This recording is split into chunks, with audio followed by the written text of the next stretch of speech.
Good morning po. Good morning. Ako po si Christopher. Ikaw po. Ako po si Mari Petalosi. Okay po.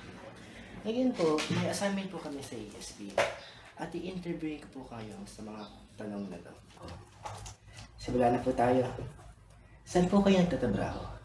Ako po ay nagtatrabaho dito sa ating tahanan. Ako po ay isang housewife. Sa iyong pananaw, anong ibig sabihin ng oras sa inyo? Para sa akin, ang oras ay ang panahon na ginugugol mo sa mga bagay-bagay. Ginugugol mo na panahon para sa iyong pamilya. Mahalaga po ba ang oras sa inyo? Oo naman. Ito ay napakahalaga. Sa kadahilanan na ang oras ay hindi mo na maibabalik. Kahit na anong gawin mo, hindi na ito maibabalik pa.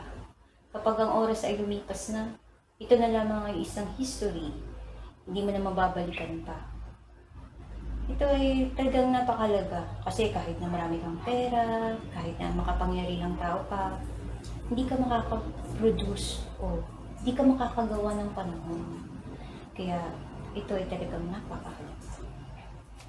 Paano ninyo pong babudget ang oras ninyo sa kabila ng mga trabaho natin?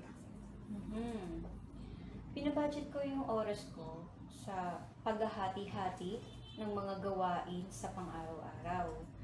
Hinahati ko yung panahon ko, halimbawa sa pag-aasikaso sa ating pamilya. Inuuna ko yung mga pangunahing pangangailangan natin.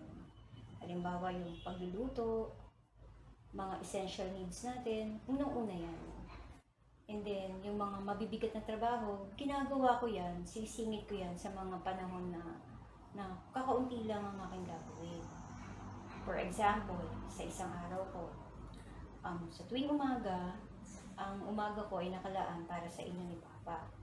Ginagawa ko yan, inaasikaso ko kayo ng maaga, gumigising tayo ng maaga kasi papasok kayo. And then, pagka-alis ninyo, saka ko nagagawin ng mga marami pang trabaho. Lalo-lalo na sa atin, kakaunti lamang tayo. Tapos marami pa tayong alagang hayop, alagang aso. Kasama rin sila sa schedule natin. Kaya inuunti-unti ko yung mga trabaho. For example, sa isang araw, paglalaba, pagluluto, paglilinis ng bahay, ayan, pabudgetin ko yan. And yung iba pa, nilalaan ko na lang para sa ibang araw. Kaya halaga talaga ang pagbabudget ng oras. Kasi ang oras natin, yung isang araw, lumiliban yan. Hindi ba? Umaga, tanghali, gabi. Hindi lahat yan na mapupunuan mo. Hindi lahat kaya mong gawin sa isang araw. Kaya kailangan hati-hati. May oras po ba tayo upang makapaglibang sa pamilya? Oo naman.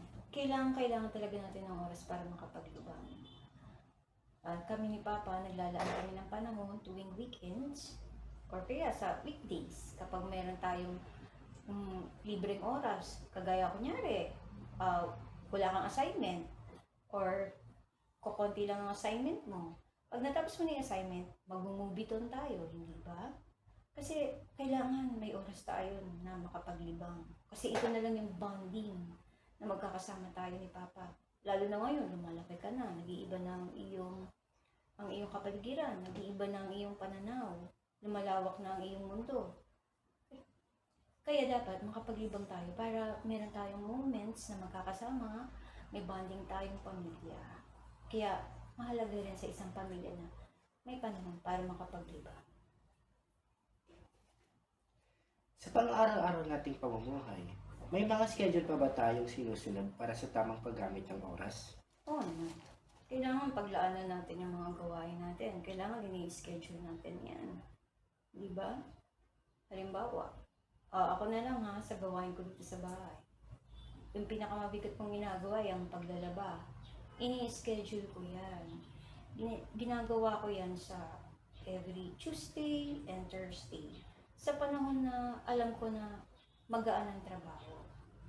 Doon ko siya ginagawa. Tuwing Saturday and Sunday, hindi ako naglalaba. Kasi ang gusto ko, magkakasama tayo nila Papa, nagbabanding tayo nila Papa.